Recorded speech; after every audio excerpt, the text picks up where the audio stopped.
Good morning mga choy! Bali, umaga na naman, nasa biyahe na naman tayo. Bali, ito naman ay papunta na naman tayo doon sa lugar kung saan lagi natin pinupuntahan. Siyempre as usual, pagka umaga.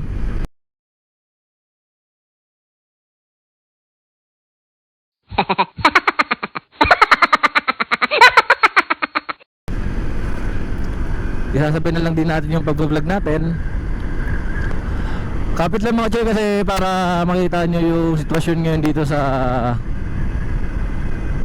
probinsya, sa Labezares.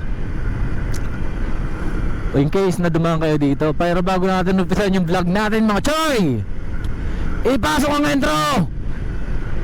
ਗੱਡੀ ਲੈਂਬਰਗਿਨੀ ਪੀਲੇ ਰੰਗ ਦੀ ਮੈਨੂੰ ਕਹਿੰਦੀ ਏ ਚਲਾਵੇ ਸਲੋਲੀ ਉਹ ਪਹਿਲੇ ਗੇੜ ਤੇ ਉਹ ਜਦੋਂ ਮੋੜਦੀ ਉਹ ਮੈਨੂੰ ਲੱਗਨੀ ਏ the one and only ਆਈ ਆਈ ਵਿਚਾਰੇ ਮੁੰਡਿਆਂ ਦੇ ਦਿਲਾਂ ਦੀ ਤੂੰ ਕਾਤਿਲ ਵਖਾ ਦੇ ਮੈਨੂੰ ਕਿਵੇਂ ਜਾਵੇਂਗੀ ਤੂੰ ਫਾਸਟ ਰੱਬ ਦੇ ਤੋਂ ਗੈਸ ਨਹੀਂ ਮਿਲੇ a bit harder yo I'm a rider provider bring the heat girl I will bring the fire and my name keeps going worldwide.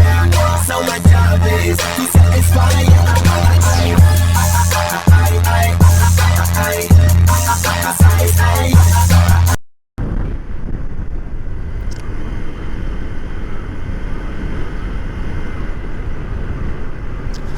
Yan mga choy, yung ano natin ngayon.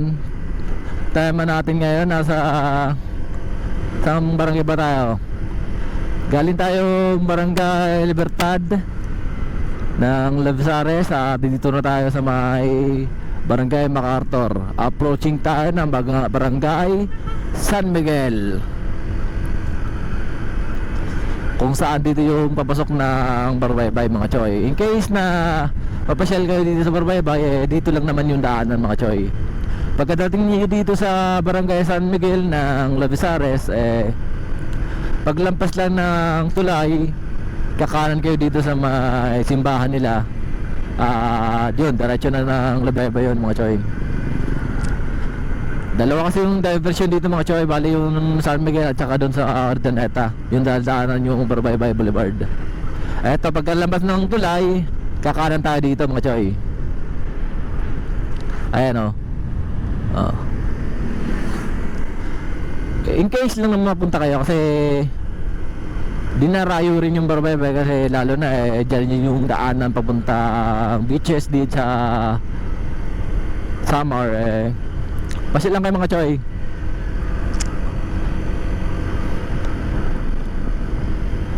At dito tayo sa kalsada pa rin. Tulad nga lang lagi ko sinasabi, ride safe sa mga kasama natin sa kalsada.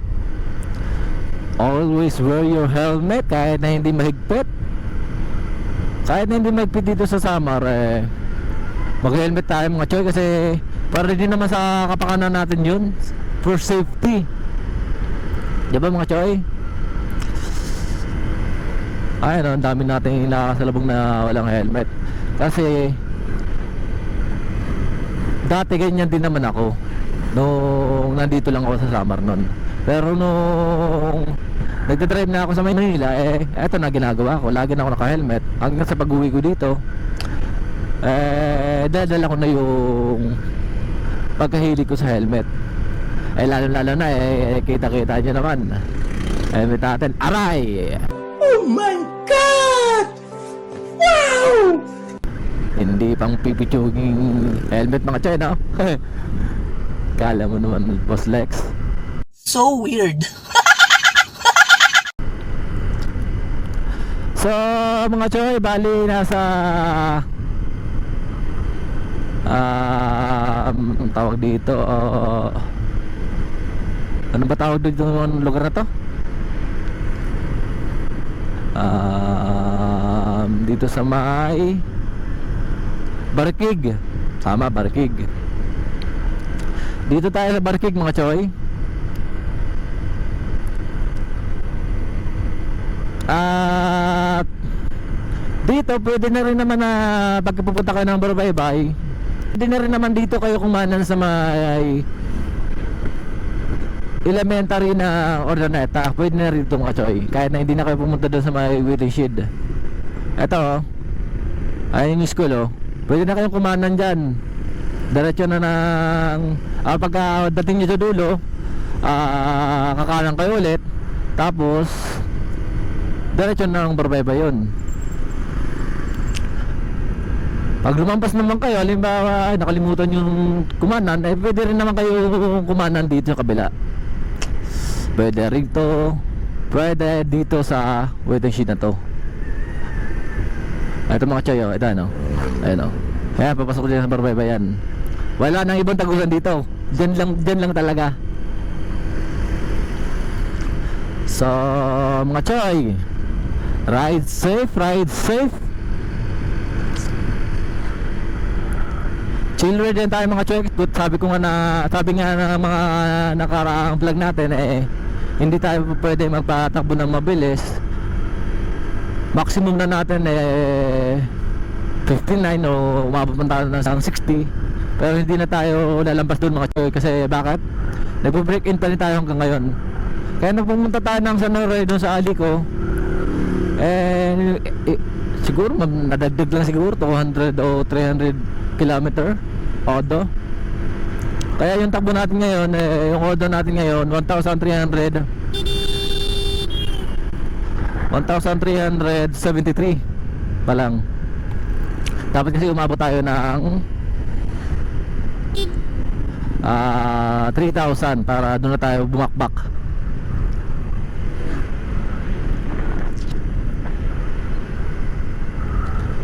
Pero kahit na umabot tayo ng 3,000, hindi tayo babakbak mga choy.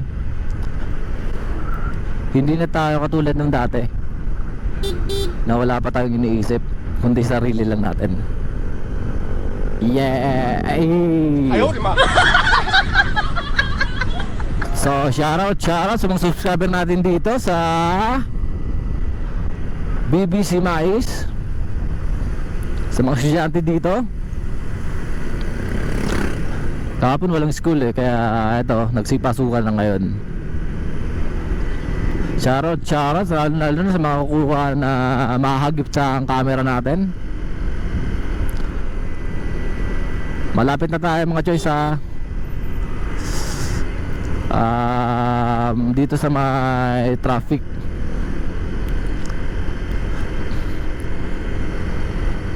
Minsan nakakagigil din yung mga nag-uusap sa kalsada yung tipo na magkadikit sila tapos hindi ka maka-overtake kasi nag-uusap sila.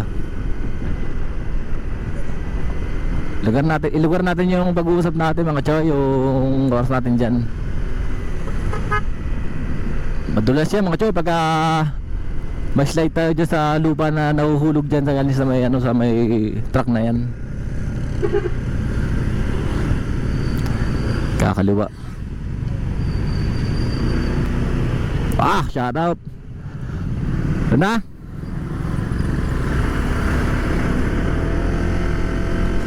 Sinunoy nga na to. Shoutout Nunoy Dasig. Ano ba name talaga ni Nunoy? Basta Nunoy. Yeah. Andito na tayo mga choice. Ito na yung sitwasyon ngayon dito sa Labezares, dito sa Matulay. May mga nagsasabi na hindi doon makakadaan yung mga sasakyan. Parang iikot ata doon sa may South Road, doon sa may Calbayog to Katarman. Hindi ganun mangyayari mga choy. Pwede naman magta-traffic lang talaga kasi bigay lang dito mga choy. Halimbawa ipapaunahan yun doon sa kabila, tapos pagka naubos yun doon, hindi naman uubusin lahat. May oras din naman patulad sa Manila na may stoplight. Pag naubos yung minuto nila pwede na rin naman tayo mag-go. Mas maigi na rin yung ganito mga choy kaysa naman sa paunahan lang, kanya-kanya lang tayo, diba? Magsasagyan tayo dyan. Kumbaga mag-aaway, trapiko tayo dyan pagka in case na walang traffic management. Nice.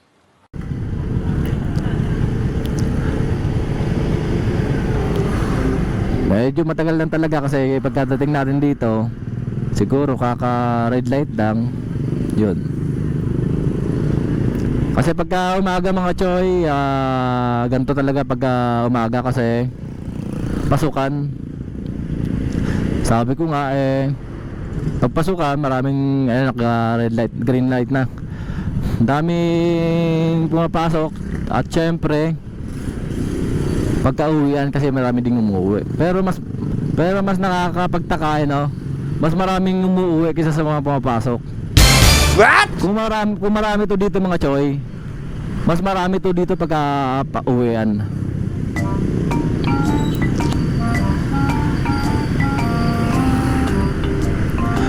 Red light, green light. Ayan. Huwag tayo makipagsiksikan mga choy kasi bago yung bike natin. Kahit naman luma yung bike natin, hindi tayo makikipagsiksikan kasi bakit? Kaya naman natin ang maperwisyo tayo. Maperwisyo yung sarili natin, maperwisyo yung ibang tao. Kumbaga na maabala.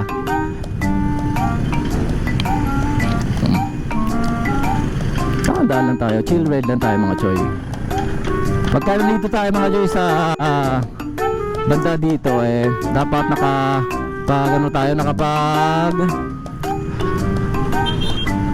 always tayo tumingin sa side mirror natin kasi kabilaan kasi yung importante baka hindi mo alam yung nasa likod mo mag-overtake na sa'yo di magbabanggaan lang kayo. Be responsible mga choy pagka in case na dumaan kayo dyan.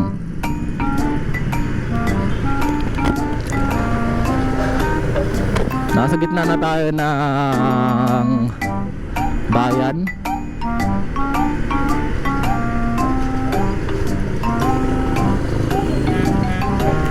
Hindi tayo mapag-sign of the cross pagka dumadaan tayo kasi hirap tayo mag one hand pagka nagdadrive tayo, lalo na pagka may karga tayo, no?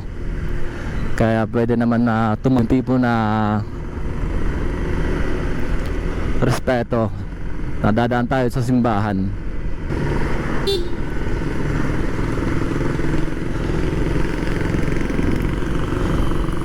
At ang nais natin dito mga choy ay pakita yung lugar na okay naman, yung lugar na minsan yung iba hindi na nakakauwi dito, sitwasyon na hindi nyo na nakikita. Ito na ngayon, papuntang school to si ma'am, kaya bagbigyan natin. Diyan na nakakaliwa yan, dyan sa school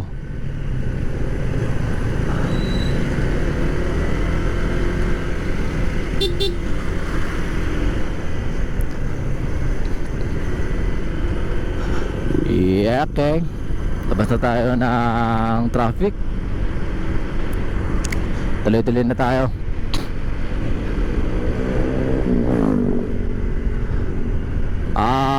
Pakyat na tayo dito sa Marilake ng probinsya ng Samar mga choy. Ito dito yung paboritong spot na pitekero at mga bangkero. Barinig kita sa mukha Pero akala mo nagbabangka na nangingisda. Banking bangkero. Ha, tama ba yung nasabi ko mga choy? Yung mga aso nga lang delikado to. In case na wag sana, huwag kayong pag-alagala dyan. Nakakaawa din naman kasi pagka nasagasaan natin yan, nakakaawa yung aso, nakakaawa din tayo. Kasi saan tayo pupulutin yan? Sa asfalto. Huwag naman sana mga choy. Ride safe lang lagi mga choy. Bankingan dito mga choy Pero hindi tayo mag-banking kasi automatic yung dala natin. Si AC Adventure ADB 160 yung dala natin, kaya hindi pang bingkengan to. Okay lang sana kung sa airborne yung dala natin, yun pang malakasan talaga yun.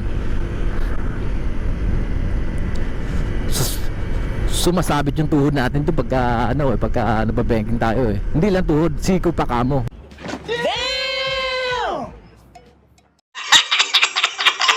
Yung tipong siko na siko ka na, eh. Yabang mo naman, Boss Lex. At nandito na tayo ngayon, pakyat. Tapos na yung Marilake. Dito na tayo sa may Sitio 3. Pinapanawagan sa mga subscriber natin, sa mga manunood natin, sa lahat ng riders, always wear your helmet, always. Kahit na wala nang uhuli, kahit na maluwag, eh, magsuot pa rin tayo ng helmet. Hindi naman para sa kanila to, para sa atin to, mga choy. Hindi naman sinasabi ko na porque gusto ko yung naka-helmet lagi, eh dadamay ko na kayo. Eh mas maganda, dadamay ko na talaga kayo sa pag-helmet. Kasi para din naman sa inyo to, eh. Para din naman sa atin to. Minsan nga pag bibili lang ako sa tindahan ng ano, ng mantika o kaya sibuyas, eh naka helmet pa ako, eh. Kahit na naka bisikleta ako, kahit nga minsan naglalakad lang ako, naka helmet pa ako, eh. Huwag mong subukan, masisira ang buhay mo. So, mga choy, leaving at barangay Libas na tayo. Approaching tayo ng barangay Londres ng Allen. Approaching tayo na barangay Londres ng Allen, mga choy. Itong tulay yung boundary, ayan o, nakalagay o, Londres. So, ibig sabihin Londres na dito, mga choy. Okay, shoutout dito kay Ninong Vice, Christian Lau. Shoutout. At sa mga kasama natin dito sa Londres, yung mga nag-aaya sa akin dito pagka piyestahan, yung tipong gutom na ako, naghahanap ako na makakainan, may mga nag-aaya sa akin dito, eh. Hindi lang ako makapagpunta kasi syempre may mga obligasyon tayo kung dapat unahin. Pero ayain nyo ako ng timing na wala akong ginagawa. Baka hindi pa piyesta, eh, nandito na ako. Syempre joke lang, mga choy. Pwede rin naman natin tutuhanin yun. May nakatao niya. Kahit na joke lang yun. Okay, napakasarap sa pakiramdam yung nabibiyaya tayo ng umaga. Yung tipong ganito yung bibiyaya natin, yung probinsya kasi kaliwat kanan yung mga puno, mga nasa green place tayo, mga choy. Unlike sa Manila dati, no? Wala man lang tayo makita halos puno dun, puro sasakyan talaga, pila-pila yun dyan, traffic. Ang lalaki ng truck, lalaki ng sasakyan, tricycle, halo-halo na rin dun. Kaya yung usok na rin dito, eh, napakaganda kasi fresh. Unlike dun sa, hindi ko naman dinadaw nila, pero ganun talaga. Pulgutin na dun sa Manila. Unlike kung dito tayo maninirahan, dito tayo magra-rides. Kaya lahat ng mga taga Manila din, yung mga grupo-grupo din doon, siyempre may grupo din ako doon sa Manila, eh palabas din yung biyahe namin papuntang Batangas, Tagaytay, Baguio, Tarlac, basta puro palabas. Hindi yung tipo pupunta lang tayo doon sa may kung saan doon sa Manila. Wala.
tatawid tayo dun. Layo, di ba? At syempre mga choy, dito ko natatapusin yung vlog natin. Ride safe, ride safe. Salamat sa pagsama.